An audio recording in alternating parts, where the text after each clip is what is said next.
Good morning dear friends. आप सभी का हमारे चैनल सक्सेस विद वीएससी में बहुत बहुत स्वागत है। उम्मीद करता हूँ आप सभी स्वस्थ होंगे और आपकी पढ़ाई भी बढ़िया चल रही होगी। सबसे पहले तो आपसे तहे दिल से सॉरी बोलना चाहता हूँ क्योंकि आज नेटवर्क की कुछ समस्या रही है, जिस वजह से हमारा सेशन 4:30 बजे नहीं हो पाया। थोड़ा सा लेट हुआ है, नेटवर्क में बहुत ज़्यादा ट्रैफिक हो गया।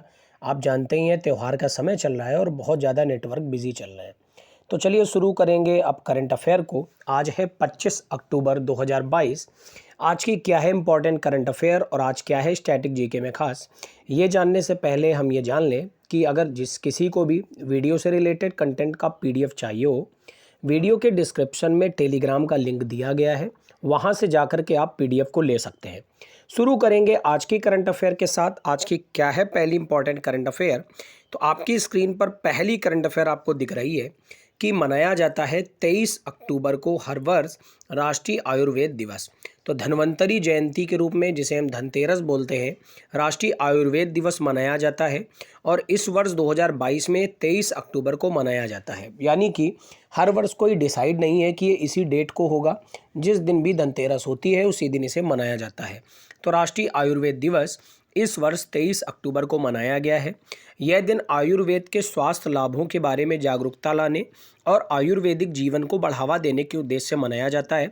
बात करें इस बार, तो भारत सरकार के आयुष मंत्रालय ने इस दिन की शुरुआत 2016 में करी थी और 23 अक्टूबर इस साल 7वां दिवस ये मनाया गया है।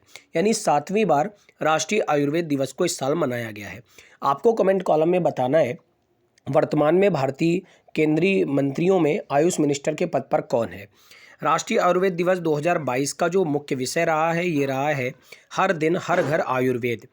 तो इसका उद्देश्य जमीनी स्तर पर व्यापक रूप से आयुर्वेद के लाभों से परिचित कराना है। उम्मीद करता हूँ यहाँ तक कि आपको सारी चीज़ें अच्छे से क्लियर हो गई होंगी। बढ़ेंगे हम लोग अगली इंपॉर्टेंट करंट अफेयर की तरफ।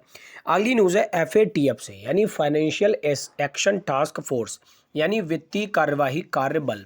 FATF की बैठक 20-21 अक्टूबर को पेरिस में आयोजित की गई और इस बैठक में बताया गया कि FATF की जो ग्रे लिस्ट है, इससे पाकिस्तान को बाहर कर दिया गया है। तो यह बैठक सिंगापुर की अध्यक्षता में आयोजित की गई है, जिसमें 200 से अधिक सदस्य देशों ने भाग लिया है। बात करें तो FATF की पाकिस्तान को अपनी ग्रे लिस्ट से बाहर कर दिया है। आतंकी वित्त पोषण की वजह से पाकिस्तान को 2018 में इस सूची में शामिल किया गया था। यानी वो देश इस सूची में शामिल किए जाते हैं जो अपने यहाँ पर आतंकवाद को पनपने देते हैं। तो 2018 में इस सूची में शामिल किया गया था पाकिस्तान को। अब जाकर 2022 में FATF ने पाकिस्तान को अपनी ग्रे लिस्ट से बाहर कर दिया है। ठीक है, इस लिस्ट से हटने के बाद अब पाकिस्तान क्या कर पाएगा? पाकिस्तान को अब अंतर्राष्ट्रीय मुद्रा कोष, विश्व बैंक, एशियाई विकास बैंक और यूरोपियन यूनियन जैसी संस्थाओं से वित्तीय मदद पाने में आसानी होगी।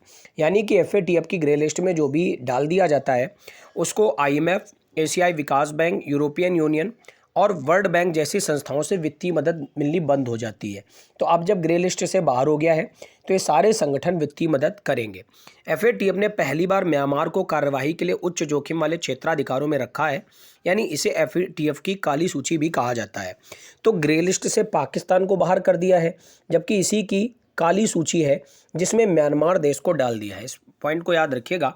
आतंकवाद और आतंकवादियों के लिए वित्त पोषण पर निपटने में असफल रहने वाले देशों को काली सूची में रखा जाता है। उत्तर कोरिया और ईरान के बाद म्यांमार इस सूची में शामिल होने वाला तीसरा देश बना है।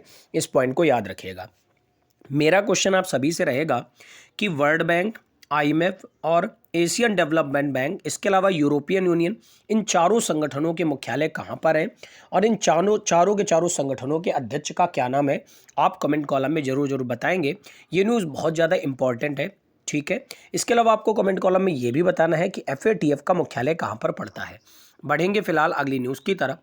अगली न्यूज़ है डिफेंस एक्सपो 2022, यानी 12वीं भारतीय रक्षा प्रदर्शनी, जिसे डिफेंस एक्सपो के नाम से जाना जाता है।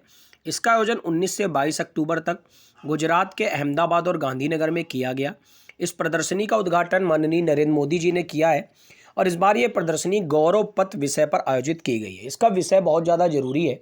पिछली बार का एग्ज़ाम हुआ था, उसमें मुझे याद है NTPC के एग्ज़ाम में पूछा गया था कि डिफेंस एक्सपो का विषय क्या रहा। तो इस बार जो इसका विषय रहा है, ये रहा गौरव पथ, यानी पाथ टू प्राइड।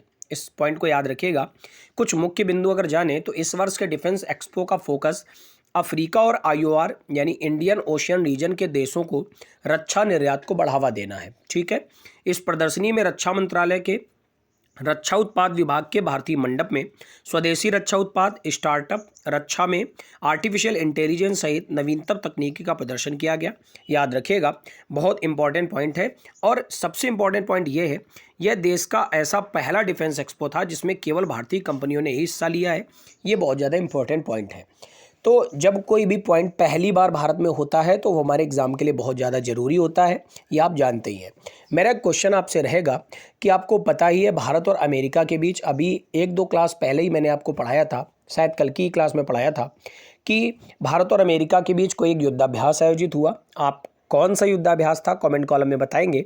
इसके अलावा आपको बताना है इक्वेरियन युद्धाभ्यास किन 2 देशों के बीच आयोजित किया जाता है।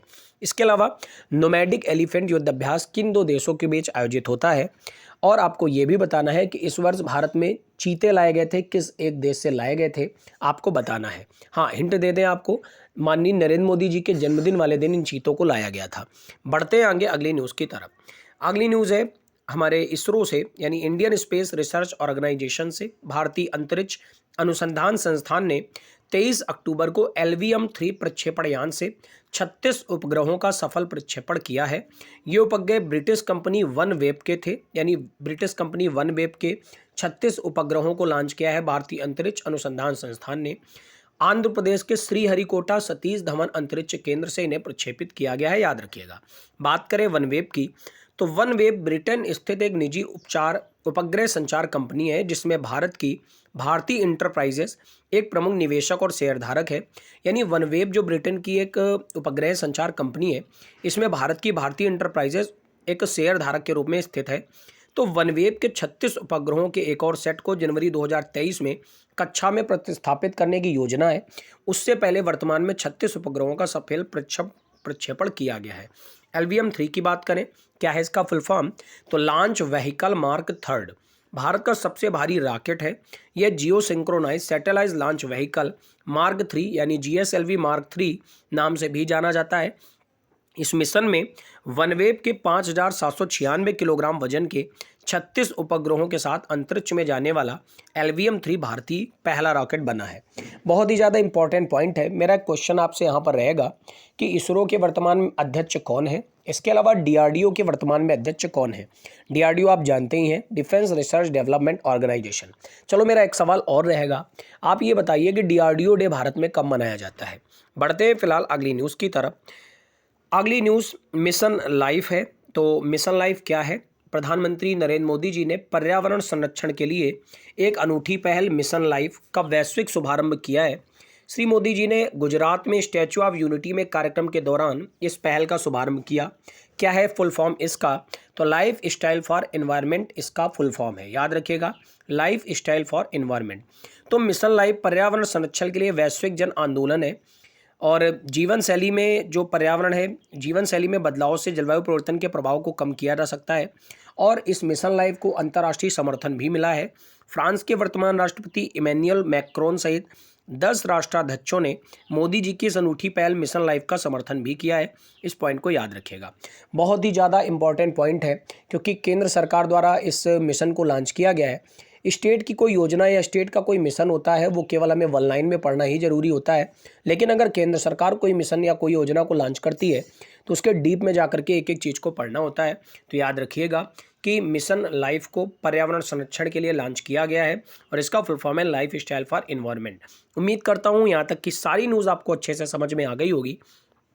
अगली न्यूज़ सबसे ज़्यादा इंपॉर्टेंट न्यूज़ है और भारत के लिए एक बहुत अधिक गौरव का पल होगा कि दीपावली के इस अवसर पर हमारे भारतीय मूल के एक व्यक्ति जिनको ब्रिटेन देश का प्रधानमंत्री चुना गया है। मैंने आपको अभी बताया था 1-2 क्लास पहले ही कि वहाँ की जो वर्तमान प्रधानमंत्री थी लीज़ा ट्रस, इन्होंने 45 दिनों में ही इस्तीफ़ा दे दिया था।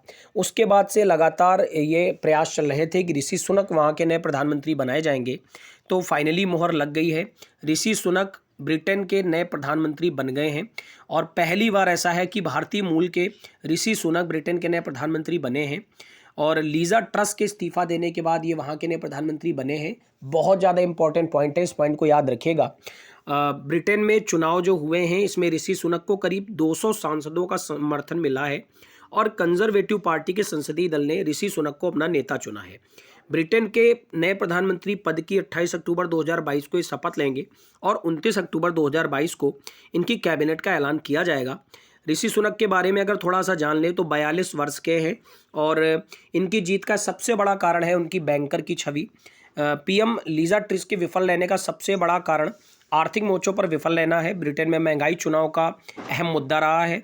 ब्रिटेन में आर्थिक स्थिरता भी रही है, जिसके बाद जॉनसन सरकार में वित्त मंत्री भी रह चुके हैं सुनक, और ये भी अपने इकोनॉमिक बेलआउट के लिए जाने जाते थे। तो बहुत ही ज़्यादा इंपॉर्टेंट व्यक्ति हैं ऋषि सुनक। सबसे बड़ी बात है भारतीय मूल के हैं और इतने बड़े देश में जाकर के वो प्रधानमंत्री बने हैं। वहाँ के पहले वित्त मंत्री भी रह चुके हैं ऋषि सुनक, अब वहाँ के नए प्रधानमंत्री बने हैं। बहुत ज़्यादा इंपॉर्टेंट न्यूज़ है। आपको कमेंट कॉलम में बताना है ऐसे कौन कौन से देश हैं वर्तमान में जिनमें हमारे भारतीय मूल के व्यक्ति वहाँ पे या तो प्रधानमंत्री या फिर राष्ट्रपति के पद पर कार्यरत हैं। आप कमेंट कॉलम में बताएंगे। बढ़ते हैं फिलहाल अगली न्यूज़ की तरफ। तो ये थी आज की मोस्ट इंपॉर्टेंट करंट अफेयर, जिसमें सबसे इंपॉर्टेंट करंट अफेयर है ऋषि सुनक से। अब हम लोग बढ़ेंगे और जैसा कि आपको पता है एसएससी सीजीएल और भी अन्य एग्जाम को टारगेट करते हुए हम लोग अपनी 6 मंथ ओल्ड करंट अफेयर को पूरा कर रहे हैं। जून महीने को कंप्लीट कर चुके हैं और जुलाई महीने में तीसरे सप्ताह का दूसरा पार्ट लेकर मैं आज आपके सामने आया हूँ। तो चलिए पढ़ते हैं ओल्ड करंट अफेयर को। सबसे पहला पॉइंट है, किसने भारत नवाचार सूचकांक का तीसरा संस्करण जारी किया? तो इसका सही आंसर होगा नीति आयोग।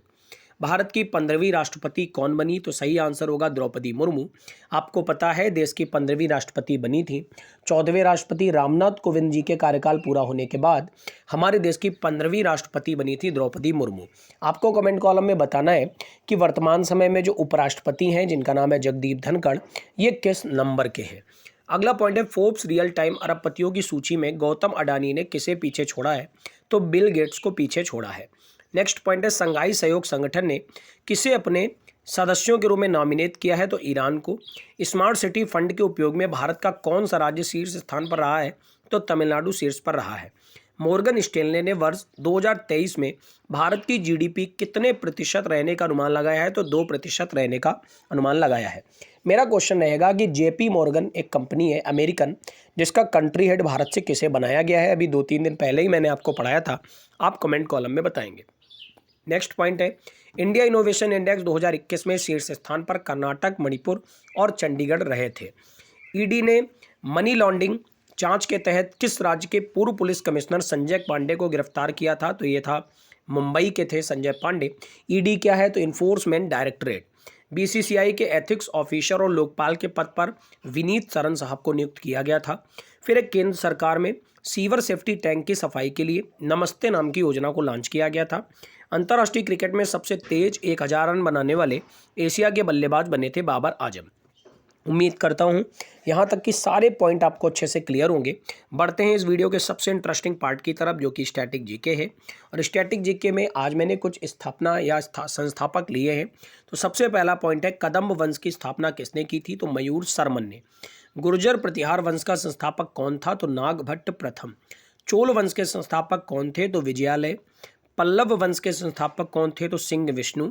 मत विलास प्रहसन की रचना किसने की थी? तो महेंद्र वर्मन ने। बाणभट्ट द्वारा रचित हर्ष चरित्र के अनुसार युद्ध और शांति का मंत्री कहलाता था अवंती। हर्ष चरित्र के अनुसार अश्वसेना का मुख्य अधिकारी को क्या कहते थे? कुंतल कहते थे। उम्मीद करता हूँ आज की सारी करंट अफेयर और स्टैटिक जीके आपको पसंद आई होगी। अगर आपको पसंद आई है तो आप दोस्तों के साथ शेयर जरूर करें। जल्दी से करेंगे क्विक रिवीजन, जो कि इस वीडियो का सबसे इंटरेस्टिंग पार्ट है। सबसे पहले जाना, धन्वंतरी जयंती के अवसर पर राष्ट्रीय आयुर्वेद दिवस इस वर्ष 23 अक्टूबर को मनाया गया। उसके बाद बड़ा FATF की ग्रे लिस्ट से पाकिस्तान को बाहर कर दिया गया है। डिफेंस एक्सपो का आयोजन गुजरात के अहमदाबाद और गांधीनगर में किया जा रहा है, जिसकी थीम है गौरव पथ। उसके बाद इसरो ने 23 अक्टूबर को LVM-3 प्रक्षेपण यान से 36 उपग्रहों का प्रक्षेपण किया है, जो ब्रिटिश कंपनी वनवेब के थे।